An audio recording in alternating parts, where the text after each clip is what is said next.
मगर इनके चक्रव्यूह में सिर्फ 6 लोग हैं सर। शिव की बारात और चक्रव्यूह के बीच में है। धड़ धड़ धड़ धड़ धड़, थाली बजाओ बजाए। क्या रहा है सर? सर देश का हलवा बट रहा है सर, और इसमें 73% का एक है ही नहीं सर। ये आप 2.5 घंटे तक देश के प्रधानमंत्री का गला घोंटने का, उनकी आवाज को रोकने का, उनकी आवाज को दबाने का। హలో ఫ్రెండ్స్, గత పార్లమెంటు సమావేశాల్లో రాహుల్ గాంధీ చేసిన ప్రసంగం దేశవ్యాప్తంగా సంచలనంగా మారిందన్న విషయం అందరికీ తెలిసిందే.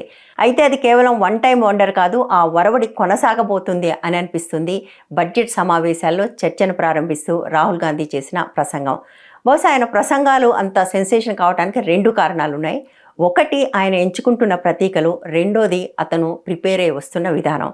గత సమావేశాల్లో శివుడిని ప్రతీకగా తీసుకుని ప్రసంగించిన రాహుల్ గాంధీ ఈసారి మహాభారత యుద్ధంలోని ఒక ఘట్టమైన పద్మవ్యూహాన్ని ప్రతీకగా తీసుకుని ప్రసంగించాడు. ఆ ప్రసంగంలోని కొన్ని ముఖ్యమైన అంశాలను ఇక్కడ మీకు వివరిస్తాను. దాంతోపాటుగా ఆ క్లిప్స్ కూడా చూపిస్తాను. తన ప్రసంగం ప్రారంభంలోనే దేశంలో ఒక చక్ర వ్యూహం ఏర్పడి ఉంది అని మొదలుపెట్టాడు. हजारों साल पहले हरियाणा में कुरुक्षेत्र में एक युवा को, अभिमन्यु को 6 लोगों ने चक्रव्यूह में मारा था। 6 चक्रव्यूह में फंसाकर मारा था सर। चक्रव्यूह के अंदर डर होता है, हिंसा होती है। సో ఈ చక్రవ్యూహాన్ని మనమైతే పద్మవ్యూహం అంటాము. कि चक्रव्यूह का एक दूसरा नाम होता है पद्मव्यूह, मतलब लोटस फॉर्मेशन। तो जो चक्रव्यूह होता है स्पीकर सर, वो लोटस के शेप में होता है, कमल के फूल के शेप में होता है। 21वीं सदी में सर एक नया चक्रव्यूह तैयार हुआ है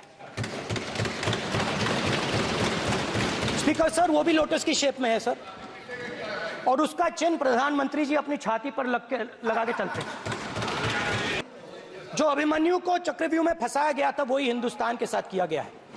हिंदुस्तान के युवाओं के साथ, हिंदुस्तान के किसानों के साथ, हमारी माताओं बहनों के साथ, स्मॉल बिजनेसेस के साथ, मीडियम साइज बिजनेस के साथ. భారతంలోని పద్మవ్యూహంలో మహాబలశాలి అయిన అభిమన్యుణ్ణి ఎట్లా అంతమొందించారో మనందరికీ తెలుసు. అట్లా అంతమొందించిన కోర్ గ్రూప్లో ఉన్న 6 గురించి రాహుల్ గాంధీ మొట్టమొదట ప్రస్తావించాడు. सर अभिमन्यु को 6 लोगों ने मारा था. उनके नाम द्रोणाचार्य, कर्ण, कृपाचार्य, कृतवर्मा, అశ్వత్థామ और శకుని. అయితే దేశంలో ఏర్పడిన చక్రవ్యూహంలో కూడా సరిగ్గా 6 ఉన్నారు అంటూ ఆయన 6 పేర్లు చెప్పడానికి ప్రయత్నం చేశాడు. सर आज भी चक्रव्यूह के बीच में 6 लोग हैं सर. चक्रव्यूह के बिल्कुल सेंटर में, चक्रव्यूह में हजारों लोग होते हैं सर, मगर उसके बिल्कुल सेंटर में 6 लोग कंट्रोल करते हैं. तो जैसे उस टाइम 6 लोग कंट्रोल करते थे, वैसे आज भी 6 लोग कंट्रोल कर रहे हैं. चक्रव्यूह को नरेंद्र मोदी जी, अमित शाह जी, मोहन भगवत जी, अजीत दोवल जी, अंबानी और अदानी जी कंट्रोल कर रहे हैं. प्लीज एक मिनट प्लीज नहीं सब बोल नहीं रही. అయితే ఈ పేర్లు చెప్పగానే సభలో లేని వాళ్ళ పేర్లు ప్రస్తావించకూడదు అంటూ స్పీకర్ అభ్యంతరం చెప్పాడు. ట్రెజరీ బెంచెస్ నుంచి కూడా అభ్యంతరాలు వచ్చాయి. ఆ తర్వాత రాహుల్ గాంధీ ఏమన్నాడో చెప్పే ముందు నాకు ఇక్కడ ఒక అనుమానం ఏమొచ్చిందంటే, నిజమే పార్లమెంటరీ సాంప్రదాయాల్లో అటువంటి ఒక నిబంధన ఉండొచ్చు కాక, బట్ అది ఏ రకంగా సరైన నిబంధన? ఎందుకంటే పార్లమెంటులో దేశంలో జరిగే అనేక విషయాలు ముచ్చటిస్తారు. ఉదాహరణకు దేశంలో అనేక స్కామ్లు జరుగుతాయి. అటువంటప్పుడు ఈ స్కాముల్లో ఉన్న వాళ్ళ గురించి ప్రస్తావించకుండా దాని గురించి ఎట్లా మాట్లాడతారు? వాళ్ళెవరూ సభలో లేరు కాబట్టి వాళ్ళ గురించి మాట్లాడొద్దు అని ఎప్పుడూ అనలేదే. కానీ ఈ సభా సాంప్రదాయాలు కేవలం అదానీ అంబానీలకు మాత్రమే వర్తించేలాగా కనపడుతున్నాయి. ఎందుకంటే అదానీ అంబానీ అనే పేర్లు అనకూడదు అని స్పీకర్ చెప్పడంతో రాహుల్ గాంధీ ఏమన్నాడో చూడండి.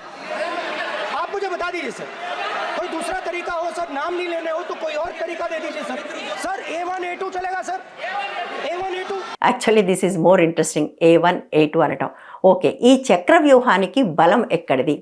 The Chakravyu that has captured India has 3 forces behind it. First is the idea of monopoly capital, that 2 people should be allowed to own the entire Indian wealth.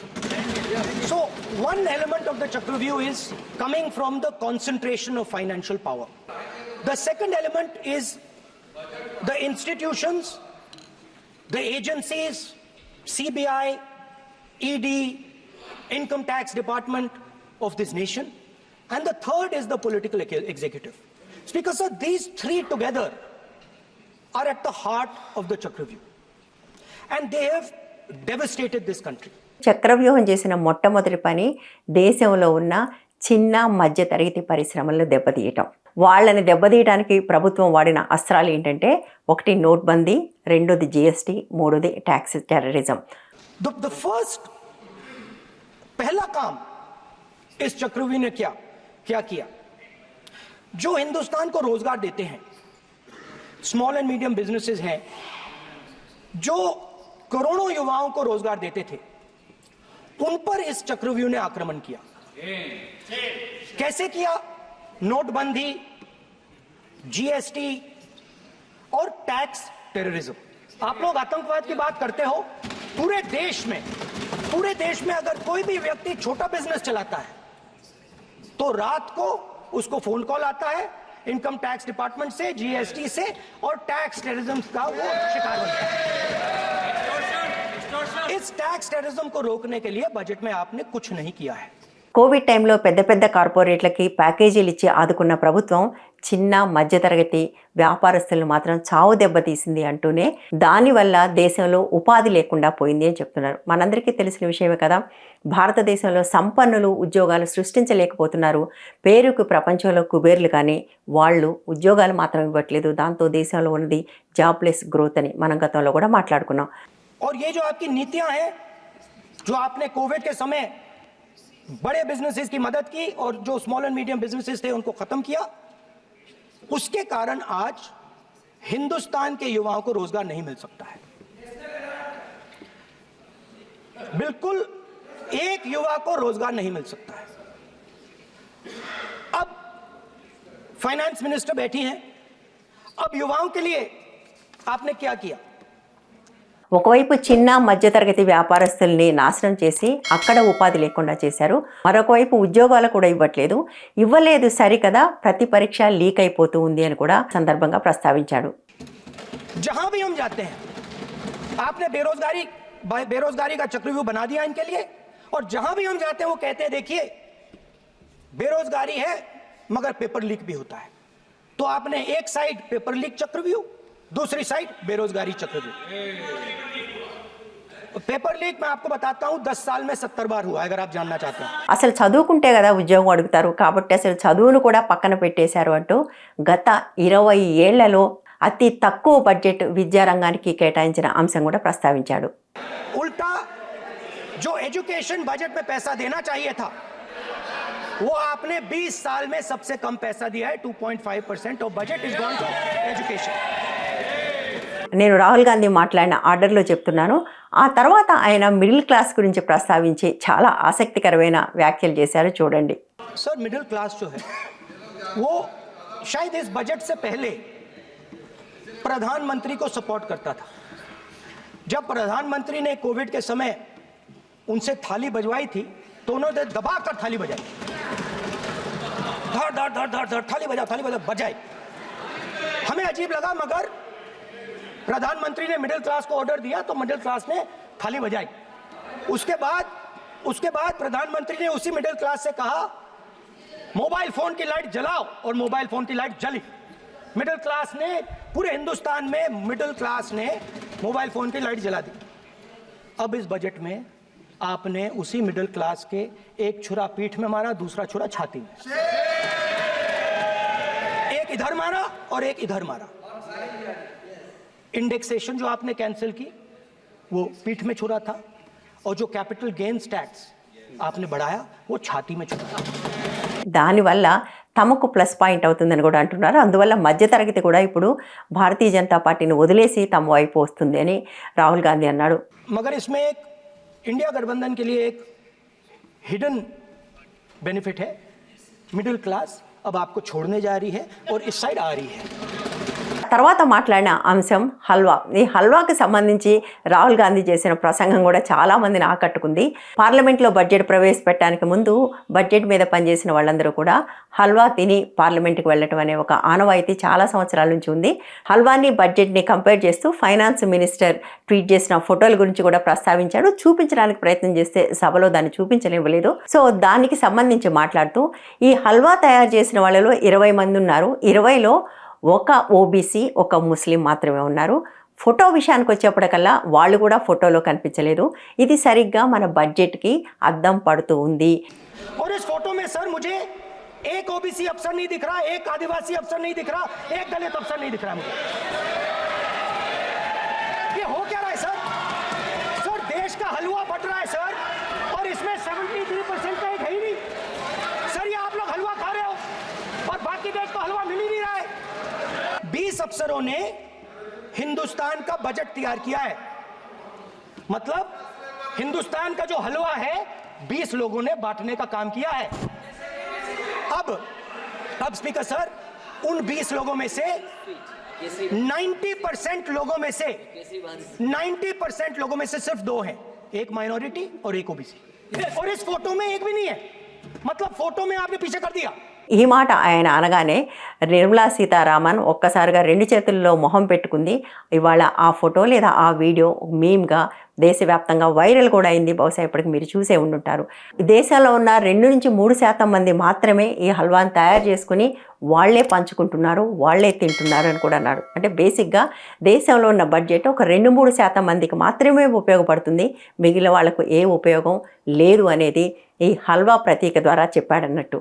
बांटता कौन है? वही 2-3% लोग, और बंटता किसको है? वही 2-3% लोग, और बाकी हिंदुस्तान 90% हिंदुस्तान देख। फाइनेंस मिनिस्टर मुस्कुरा रही हैं। कमाल की बात है, ये हंसने की चीज नहीं है मैडम। ఆ తర్వాత తీసుకున్న మరొక ప్రతీక కూడా చాలా ఆసక్తికరంగా ఉంది. అది శివ్ కా బారాత్. గతంలో కూడా శివుడిని ప్రతీకగా తీసుకున్న విషయం మనం చూసాం. శివుడి ఊరేగింపులో చిన్న పెద్ద అనే తారతమ్యం ఉండదు, ఇందులో అందరికీ స్థానం ఉంటుంది అని. సిక్కులిచ్చే లంగర్లో కూడా చిన్న పెద్ద చూడకుండా అందరినీ ఆహ్వానిస్తారు.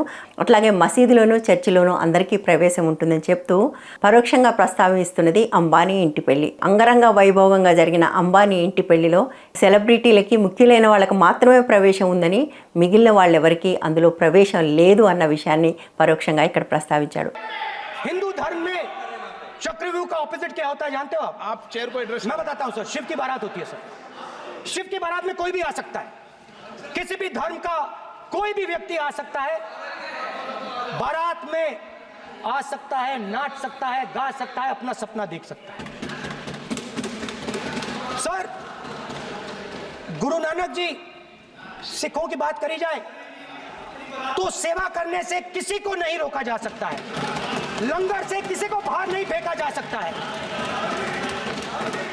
सर इस्लाम में कोई भी मस्जिद में आ सकता है, चर्च में कोई भी घुस सकता है, संघा में कोई भी आ सकता है सर, मगर इनके चक्रव्यूह में सिर्फ 6 लोग हैं सर। तो ये लड़ाई शिव की बारात और चक्रव्यूह के बीच में है। చక్రవ్యూహం అనే ప్రతీకను పదే పదే వాడటం ద్వారా రాహుల్ గాంధీ మరొక విషయాన్ని కూడా పరోక్షంగా చెప్పడానికి ఏం ప్రయత్నం చేశాడంటే, అధికార పార్టీ కౌరవులు అని. ఎప్పటికీ అందరికీ అర్థమై ఉంటుందనుకోండి. ముగింపుగా ఆయన 2 విషయాలు మాట్లాడాడు. తాము ప్రతిపక్షంలో ఉన్నప్పటికీ కూడా ఈ పార్లమెంటు కాలం ముగిసే లోపల తప్పకుండా రైతులకి గ్యారంటీ లీగల్ ఎంఎస్పీ సాధిస్తామని, దాంతోపాటుగా జనగణన కూడా సాధిస్తామని చాలా గట్టిగా చెప్పాడు. ये जो आपने चक्रव्यूह बनाया है, इस चक्रव्यूह से करोड़ों लोगों को नुकसान हो रहा है, दर्द पहुंच रहा है, और हम इस चक्रव्यूह को तोड़ने जा रहे हैं। और तोड़ने का सबसे बड़ा तरीका जिससे आप लोग डरते हो, कांपते हो, वो है जाति जनगणना। और जैसे मैंने कहा था कि इंडिया गठबंधन गारंटीड लीगल एमएसपी इस सदन में पास करेगी, वैसे ही मैं कह रहा हूं, आपको अच्छा लगे ना लगे, जाति जनगणना इस हाउस में, इस సదన్ మే పాస్ కర్కే హమ్ ఆప్కో దిఖాయేంగే. ఆ 2 అంశాలని ప్రామిస్ చేస్తూ రాహుల్ గాంధీ ప్రసంగాన్ని ముగించాడు. సో ఇక్కడతో ప్రసంగం అయిపోయింది. బట్ దీనికి నేను ఒక పోస్ట్ క్లైమాక్స్ అంటారు కదా, అది కూడా కొంచెం యాడ్ చేస్తాను చూడండి. గత సమావేశాల తర్వాత ప్రధానమంత్రి మోదీ ఒక చోట మాట్లాడుతూ పార్లమెంటు సమావేశాల్లో తనని మాట్లాడనివ్వటం లేదు అని, అది తనకు చాలా వేదన కలిగిస్తుందని అన్నారు. పార్లమెంట్ के नए संसद गठन होने के बाद